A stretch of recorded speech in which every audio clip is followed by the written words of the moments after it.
পবিত্ৰ কেদাৰনাথ মন্দিৰৰ দুৱাৰ ভক্তৰ বাবে ইতিমধ্যে মুকলি কৰা হৈছে। দেশৰ বিভিন্ন প্ৰান্তৰ পৰা ভক্তৰ সোঁত বৈছে পবিত্ৰ কেদাৰনাথৰ বুলি।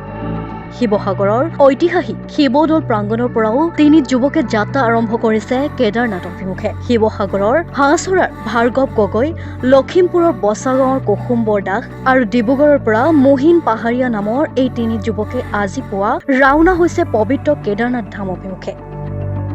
চাইকেলেৰে ৰাওনা হোৱা এই তিনি যুৱকে কেদাৰনাথৰ লগতে পবিত্ৰ ৰাম মন্দিৰকে ধৰি কেইবাটাও ধৰ্মীয় স্থল দৰ্শন কৰিব।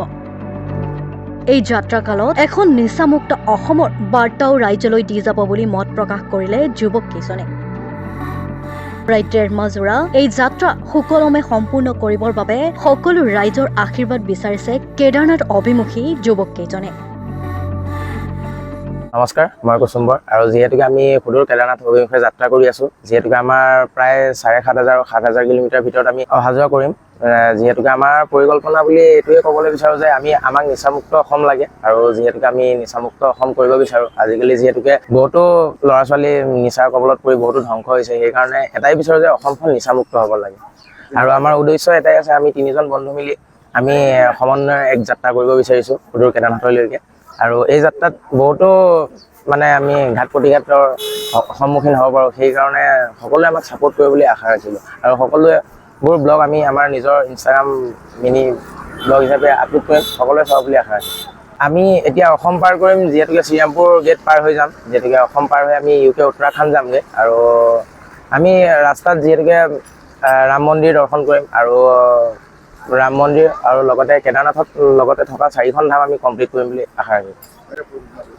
এই যাত্ৰাটো আমাৰ 1.5 মাহৰ হয়, যিহেতুকে আমি 1.5 মাহ দিন অহা যোৱা হ'ব, সেইকাৰণে আমাক 1.5 মাহ দিন টাৰ্গেট লৈছোঁ। লগত আমাৰ সকলোবোৰ বস্তু আছে, আমাৰ টেণ্ট আছে, লগতে বনাই খোৱা সকলোবোৰ সা সামগ্ৰী আমাৰ লগত আছে।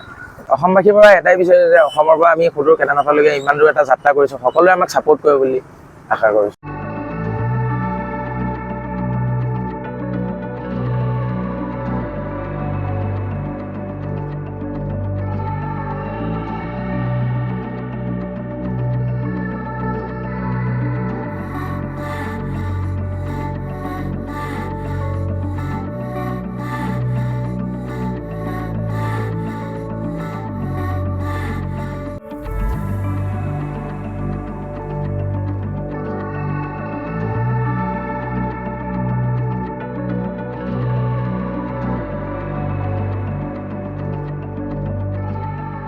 শিৱসাগৰৰ পৰা প্ৰশান্ত দাসৰ ৰিপৰ্ট, মাই নিউজ NA।